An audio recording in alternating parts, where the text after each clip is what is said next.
I picked up two of these lidded organizers from Dollar Tree along with a couple cutting boards, but I'm not going to use them for their intended purpose.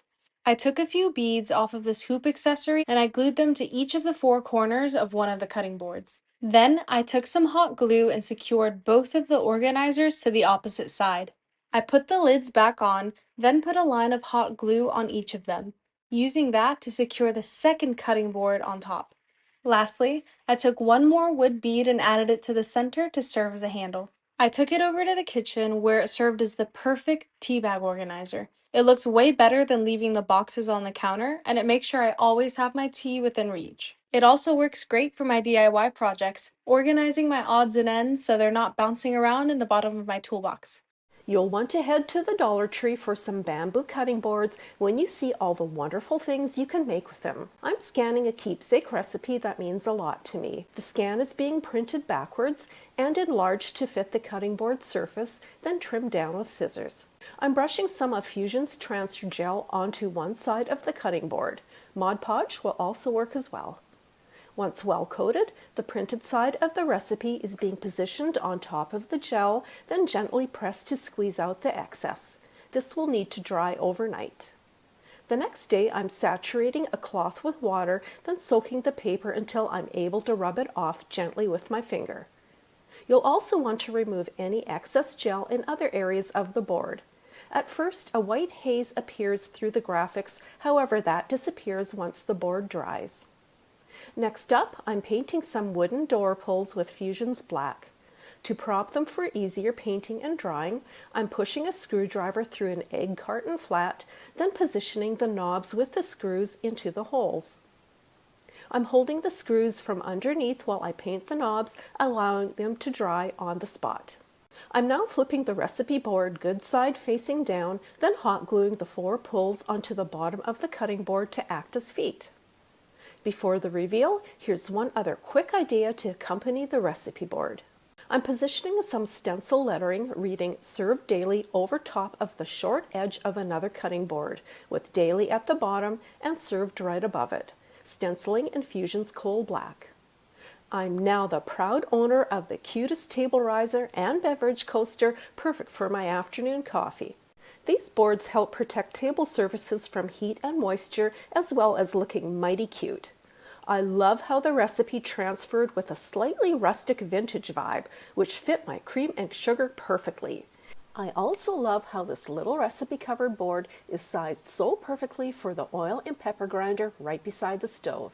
It's cute, functional, and doesn't take up too much space while elevating my essentials. Next up, I'm reaching for a Dollar Tree black wire basket that measures to the size of the cutting board. I'm positioning the board over the basket opening, then penciling two dots where I want to drill holes. Selecting a drill bit that measures slightly larger than a black zip tie, I'm drilling two holes so the zip ties can slip through.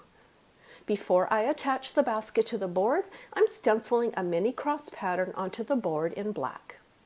Ensuring my stencil brush feels dry to the touch, I'm tapping the paint through the stencil, leaving a pattern that marries the black wire basket for added interest. I'm now zip tying the board to the basket, leaving me with the cutest covered basket that can store anything you wish. I'm using the covered basket as an office companion, holding smaller office supplies. Plus, I can even use the top to hold my sticky notes, making them extra handy. You could even make several lidded baskets to stack. And here's one more. I'm choosing a piece of 2x6 that is being cut down to size with a miter saw so it fits underneath a cutting board. After the rough edges get a light sanding to remove any sharp edges, I'm hot gluing the 2x6 underneath the cutting board. I'm further protecting the boards with Fusion's white stain and finishing oil since I'm going to use this in a wet location. I'm wiping the stain on, then off again using a rag, which will leave a water-resistant surface. And I'm now loading up my brand new soap dispenser riser right beside my kitchen sink. I love how the riser makes cleaning look intentional rather than like extra clutter, offering a sophisticated vibe to my kitchen. Next time you're at Dollar Tree, grab one of these 6-packs of mini plastic cups. Grab your hot glue gun and put 3 small dots of glue along the side of one cup. Press another cup right up against it, lining them up evenly, and hold for a few seconds.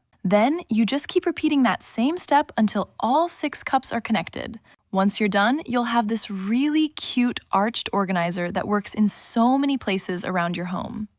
I'm using mine in the bathroom to neatly organize toiletries and accessories, but it would also be perfect for makeup, craft supplies, or even a desk, all made with plastic cups and hot glue from Dollar Tree. Grab some clear shower rings from the Dollar Tree. Grab 3 large plastic storage bins from the Dollar Tree. Evenly add and connect shower rings to each side of the storage bin on the top and the bottom to connect additional storage bins, and use the shower rings on the top for hanging it to the closet rod. Now you're able to take advantage of the vertical space with this hanging storage. Grab one 10x8 and two 6x4 acrylic photo frames from the Dollar Tree. Remove all of the paper and plastic packaging from the frames. Add some glue to the edges of the back of both of the smaller frames and then adhere it to the larger frame. And now you have an easy and modern acrylic sunglass holder. Grab some cabinet shelves from the Dollar Tree. Line up cabinet shelves side by side and straighten out the legs if necessary, and then add some zip ties to the legs to attach everything together. This makes for a perfect shoe rack for both kids and adults. Grab some pegboards from the Dollar Tree. Start by gluing 3 square pegboards side by side. Next, create some dividers by adding some glue around the edges of one of the square pegboards, the bottom of both of those, and sticking it to the base. Now you have a sturdy shelf divider to use for clothing or accessories. Grab 2 pegboards and adhere them together, and then add some pegs. This makes for great storage for hanging and storing all kinds of jewelry. Grab some removable hooks from the Dollar Tree. Get a hanger and adhere the hanger hooks either using the packaging instructions or using some glue. Now you have attached hanger hooks to easily attach additional hangers with clothes to save space or match sets. Grab 2 broomsticks from the Dollar Tree. Grab 2 of these mop and broom holders. Grab 4 8x10 canvases. Start by detaching the canvas from all of the frames. Then glue 2 of the wood pieces from the detached canvas together. Then glue the back of the mop and broom holders and add that and adhere it to the wood pieces. Then lock in a broomstick on both sides of each of the mop and broom holders. I hope these Dollar Tree organizing hacks help inspire you to create some organization for your space. Head over to the dollar store and grab one of these plastic trays. Now we're going to go and open up our little picture frames. Now we can take everything outside to spray paint it. We're going to go and spray paint our tray with 1 layer of black spray paint. As that first layer dries, we can go and use some of this looking glass spray paint. We'll move our tray back over and we will give that the second coat. This is going to need 3 coats in total, so after the second coat has been done, then we can go and move this back over to the side, move our glass pans, and give this its second coat. Now we can put some glue onto the sides of these pans. Make sure to do this on the side that has the texture to it that you actually sprayed the paint on. Stick them together, and we can bring this inside. Now we're going to take 5 different dots of this glue, put it on the corners, 1 in the center, and line it up on our tray. You're going to want to put this almost where the edge is on the tray, and we can start to go and put some things onto it. You can put some soap, candles, or really anything that you would like to go and easily move around your house. I think this looks great in my kitchen, and if I wanted to, I can always move it to another room. And really, it does just add a bit to the space. Now on to our next tray craft. Let's head back over to the dollar store and grab some of this chalkboard paint. We are going to also need a plastic tray, and they have a bunch of different options for these plastic trays, especially during this time of year. Grab one of those paper towel holders. Now that we have everything home, we can go and flip over our plate after we remove anything from it. Now we're going to take some glue and put it on the back. Then we're going to go and stick our paper towel holder onto here. After it has dried, we can take this outside. Here's what the back looks like. I cleaned it up a little bit, and I wanted to make this reflective and chrome just like the base of the paper towel holder roll. I'm going to be using some of this looking glass spray again, just like I did for the other craft. I'm taking chalkboard paint and putting it onto a sponge brush, and this is going to give it a lot of texture when I go over this with the second layer. Making sure I'm going around the edges, putting more paint onto the brush, and I'm going and just tapping it to give this some texture for any chalk to go and stick to here.